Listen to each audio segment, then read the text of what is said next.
செல்வத்துள் செல்வம் செவிச்செல்வம் அச்செல்வம் செல்வத்துள் எல்லாம் தலை. செவியால் கேட்டறியும் செல்வம் செல்வங்களுள் ஒன்றாகப் போற்றப்படும் செல்வமாகும். அச்செல்வம் செல்வங்கள் எல்லாவற்றிலும் தலையானதாகும். செவிக்கு உணவு இல்லாத பொழுது சிறிது வயிற்றுக்கும் ஈயப்படும். செவிக்கு கேள்வியாகிய உணவு இல்லாத போது அதற்கு துணையாக உடலை ஓம்புமாறு வயிற்றுக்கும் சிறிது உணவு தரப்படும். செவி உணவின் கேள்வி உடையார் அவி உணவின் ஆன்றாரோடு ஒப்பர் நிலத்து. செவியுணவாகிய கேள்வி உடையவர் நிலத்தில் வாழ்கின்றவரே ஆயினும் அவி உணவைக் கொள்ளும் தேவரோடு ஒப்பாவர். கற்றிலன் ஆயினும் கேட்க அஃது ஒருவர்க்கு ஒர்க்கத்தின் ஊற்றாம் துணை. நூல்களைக் கற்கவில்லையாயினும் கற்றறிந்தவரிடம் கேட்டறிய வேண்டும். அஃது ஒருவனுக்கு வாழ்க்கையில் தளர்ச்சி வந்தபோது ஊன்றுகோல் போல் துணையாகும். இழுக்கல் உடையுழி ஊற்றுக்கோலற்றே ஒழுக்கம் உடையார் வாய்ச்சொல்.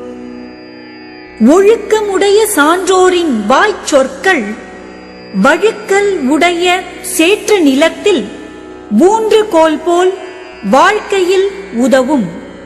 எனைத்தானும் நல்லவை கேட்க அனைத்தானும் ஆன்ற பெருமை தரும். எவ்வளவு சிறிதே ஆயினும் நல்லவற்றை கேட்டறிய வேண்டும். கேட்ட அந்த அளவிற்கு அவை நிறைந்த பெருமையை தரும். பிழைத்து உணர்ந்தும் பேதைமை சொல்லார் இழைத்து உணர்ந்து ஈண்டிய கேள்வியவர். நுட்பமாக உணர்ந்து நிறைந்த கேள்வி அறிவை உடையவர் ஒரு கால் பொருள்களை தவறாக உணர்ந்திருந்தாலும் பேதைமையானவற்றை சொல்லார். கேட்பினும் கேளாத்தகையவே கேள்வியால் தோற்கப்படாத செவி. கேள்வி அறிவால் துளைக்கப்படாத செவிகள் இயற்கையான துளைகள் கொண்டு ஓசையை கேட்டறிந்தாலும் கேளாத செவிட்டுத் தன்மை உடையனவே.